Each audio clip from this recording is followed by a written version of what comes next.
सभी को नमस्कार।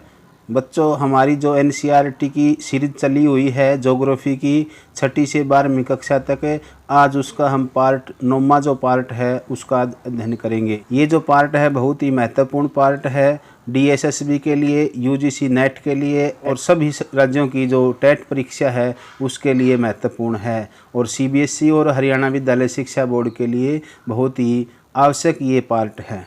आप देख रहे हो लेक्चरर मुकेश राज यूट्यूब चैनल।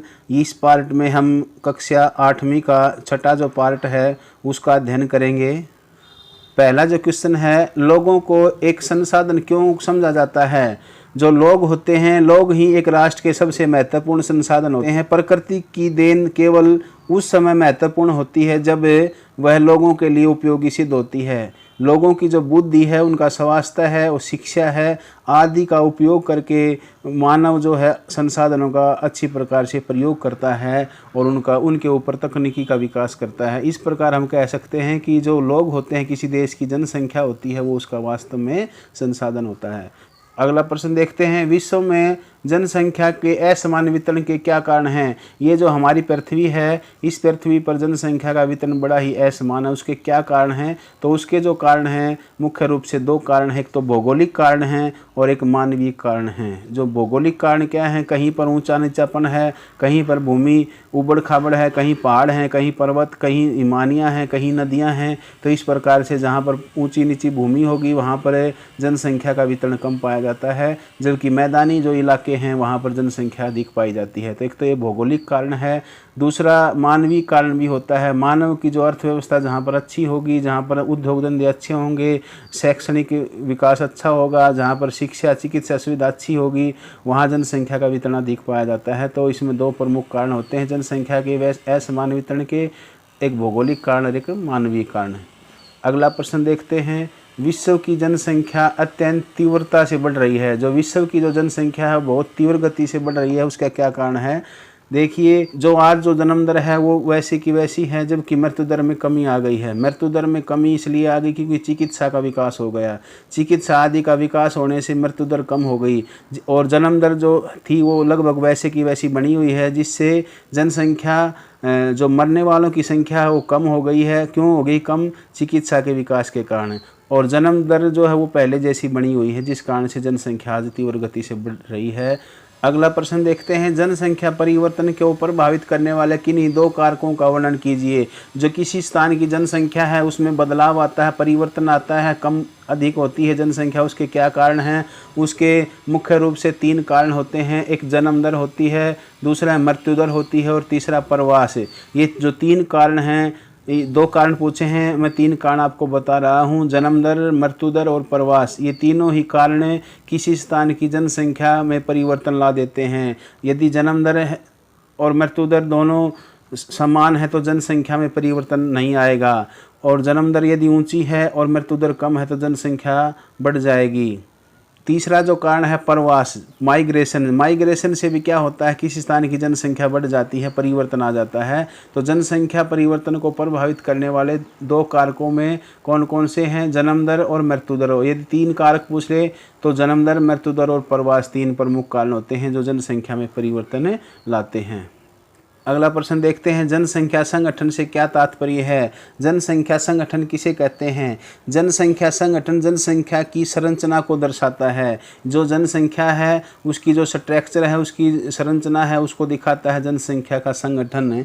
इस संगठन में, जनसंख्या के संगठन में निम्नलिखित तत्वों का मिश्रण होता है। इसमें स्त्रियाँ, पुरुष, साक्षर लोग, विभिन्न आयु वर्ग के लोग, व्यवसाय, उनके आय के स्तर और स्वास्थ्य सेवाएं, ये सभी मिश्रित होती हैं। इन सभी चीज़ों को मिला करके किसी स्थान की जनसंख्या का संगठन प्रभावित होता है या जनसंख्या का संगठन निर्धारित होता है।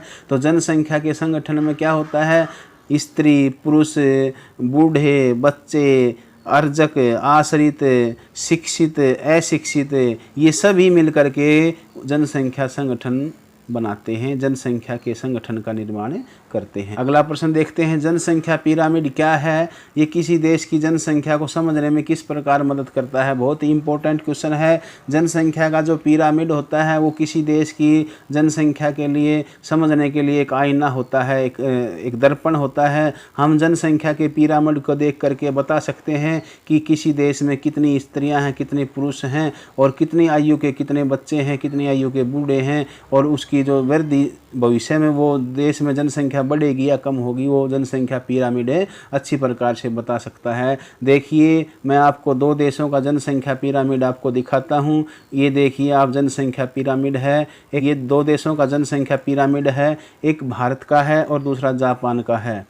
ये वाला जनसंख्या पिरामिड भारत का है और दूसरा जनसंख्या पिरामिड जापान का है। इसमें देखिए, भारत का जो जनसंख्या पिरामिड है उसमें नीचे की जो आयु वर्ग है, 15 वर्ष से नीचे के जो आयु के बच्चे, पुरुष और स्त्रियां हैं वो ज़्यादा हैं। तो इसका मतलब क्या है? यहाँ जन्म दर अधिक है। इसका आधार चौड़ा है। भारत के जनसंख्या पिरामिड का आधार चौड़ा है, जबकि जो शीर्ष है वो काफ़ी संकीर्ण है और 75 वर्ष से ऊपर की जो हमारा जो पिरामिड है बिल्कुल ही ख़त्म हो जाता है। यानी कि इसका मतलब क्या है कि भारत में जन्म दर अधिक है और जो बूढ़ों की संख्या कम है और बच्चों की संख्या ज़्यादा है, जिससे क्या है कि हमारे देश में जनसंख्या बढ़ेगी। जबकि दूसरी तरफ जापान का जब पिरामिड देखते हैं तो इसमें देखते हैं कि इसका जो आधार है जापान का, ये संकीर्ण है और बीच से ये ज़्यादा चौड़ा है। तो इसका मतलब क्या है कि यहाँ पर जो अर्जक जो हैं, जो कमाने वाले व्यक्ति हैं वो ज़्यादा हैं और बच्चे कम हैं और बूढ़े भारत की अपेक्षा, भारत की तुलना में यहाँ बूढ़े ज़्यादा हैं। तो यहाँ जीवन प्रत्याशा भी ऊंची है जापान में। इससे ये भी पता चलता है, जीवन प्रत्याशा के बारे में भी पता चलता है। तो जनसंख्या जो पिरामिड होता है किसी देश की जनसंख्या को दिखाने के लिए उसकी आईना होता है, भविष्य में बता सकता है कि उस देश में जनसंख्या बढ़ेगी या कम होगी। तो जापान का पिरामिड और भारत का जो पिरामिड है इसमें काफ़ी अंतर है। भारत का जो पिरामिड है उसका आधार चौड़ा है, जबकि जापान का जो पिरामिड है उसका आधार संकीर्ण है भारत की अपेक्षा। तो इससे पता चलता है कि भारत में जनसंख्या बढ़ रही है, जन्म दर ऊंची है, जबकि जापान में जन्म दर कम है। दूसरी बात क्या है कि जो भारत में जो मध्य है, यानी कि 15 से लेकर के 60 वर्ष तक का जो आयु वर्ग है उनकी संख्या जापान की अपेक्षा कम है। यानी कि भारत में जो अर्जक, जो कमाने वाले हैं वो भारत में कम हैं और जापान में ज़्यादा हैं। तो इस प्रकार जो जनसंख्या पिरामिड होता है किसी देश की जनसंख्या को समझने के लिए बहुत ही महत्वपूर्ण योगदान देता है। अब चलते हैं प्रश्न की तरफ। अगला प्रश्न है, सही को चिन्हित कीजिए। जो सही उत्तर है उसको आपने चिन्हित करना है। जनसंख्या वितरण शब्द से क्या तात्पर्य है? जनसंख्या वितरण यानी कि जनसंख्या का अलग अलग स्थानों पर वितरण, फैलाव जनसंख्या वितरण कहलाता है भाई। ऑप्शन देखते हैं, किसी विशिष्ट क्षेत्र में समय के साथ साथ जनसंख्या में किस प्रकार परिवर्तन होता है, इसको जनसंख्या वितरण नहीं कहते। समय के साथ परिवर्तन को तो जनसंख्या वृद्धि कहा जाता है, जनसंख्या में परिवर्तन कहते हैं, ये तो आएगा नहीं। दूसरा देखते हैं, किसी विशेष क्षेत्र में जन्म लेने वाले लोगों की संख्या के संदर्भ में मृत्यु प्राप्त करने वाले लोगों की संख्या में नहीं, ये तो जन्म दर और मृत्यु दोनों हो गई, ये भी इसका उत्तर नहीं आएगा।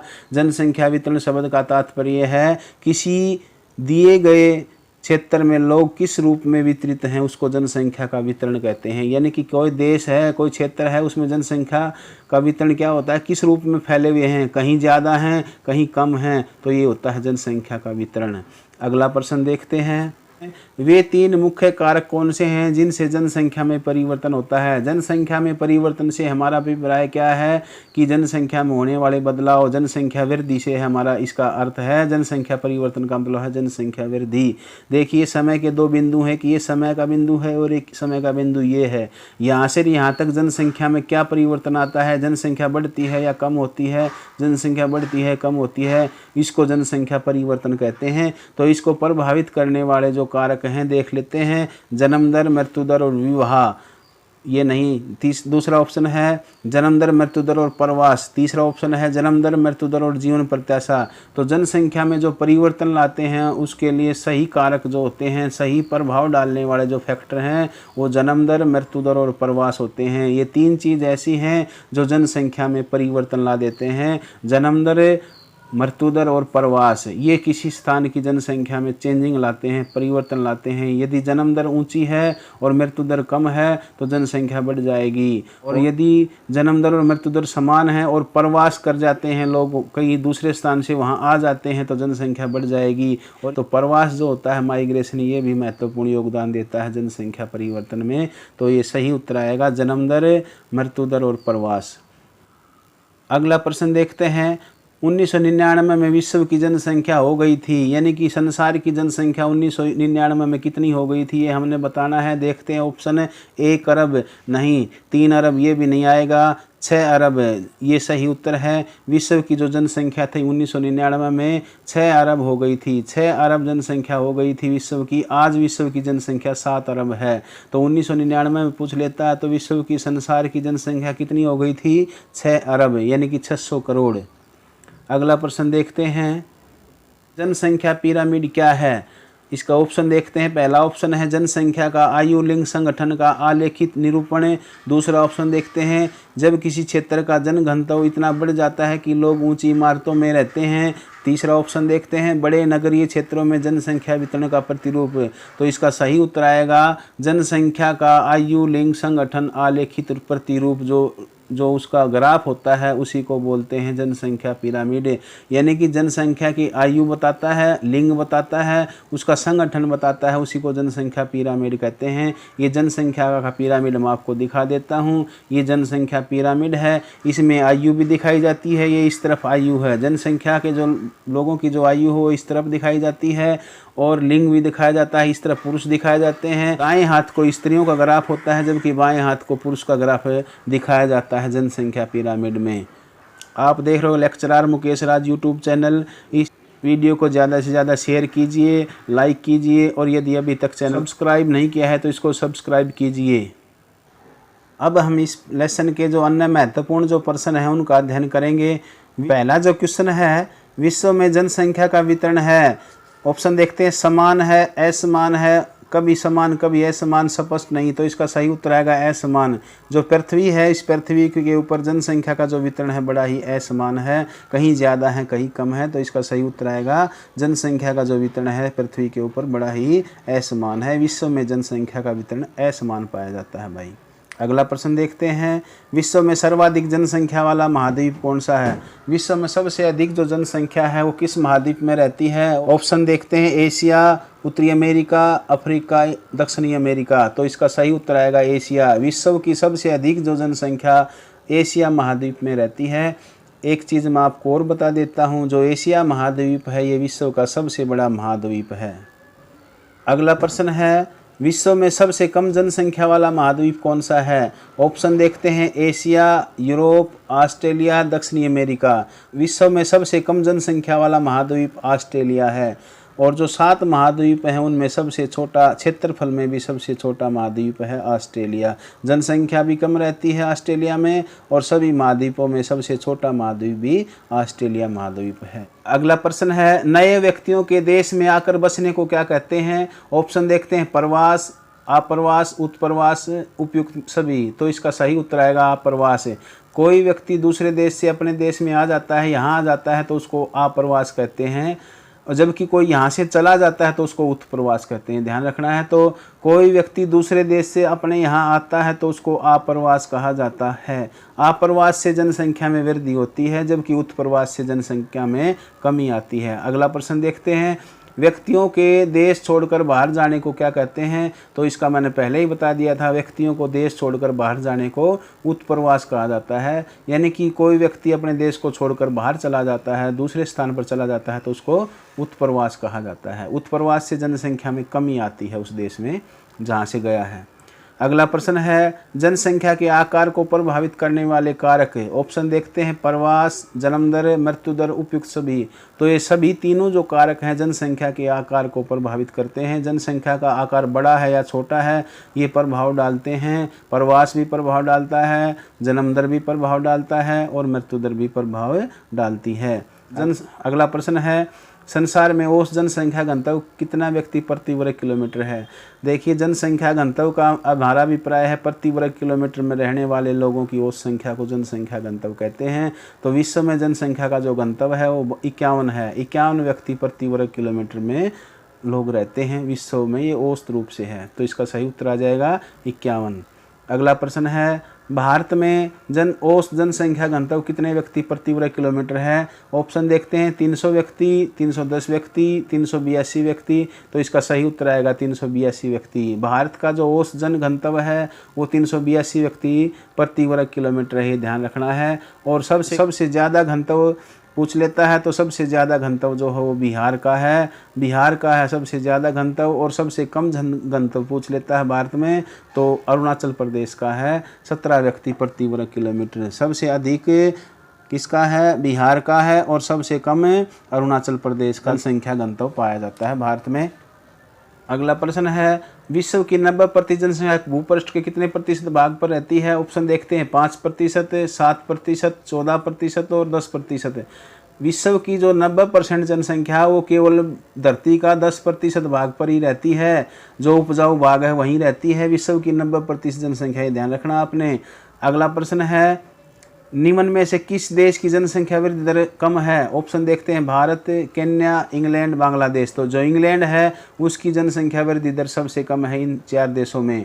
अगला प्रश्न है, जनसंख्या पिरामिड दर्शाता है। ऑप्शन देखते हैं, आयु संरचना को, व्यावसायिक संरचना को, लिंग संरचना को, उपयुक्त सभी। तो इसका सही उत्तर आएगा उपयुक्त सभी। जो आयु पिरामिड होता है ये आयु पिरामिड है, ये दिखाता है आयु संरचना को भी दिखाता है, यानी कि 0 से 14, 14 से 64, इस प्रकार ऊपर चलते हैं तो ये आयु संरचना दिखाता है।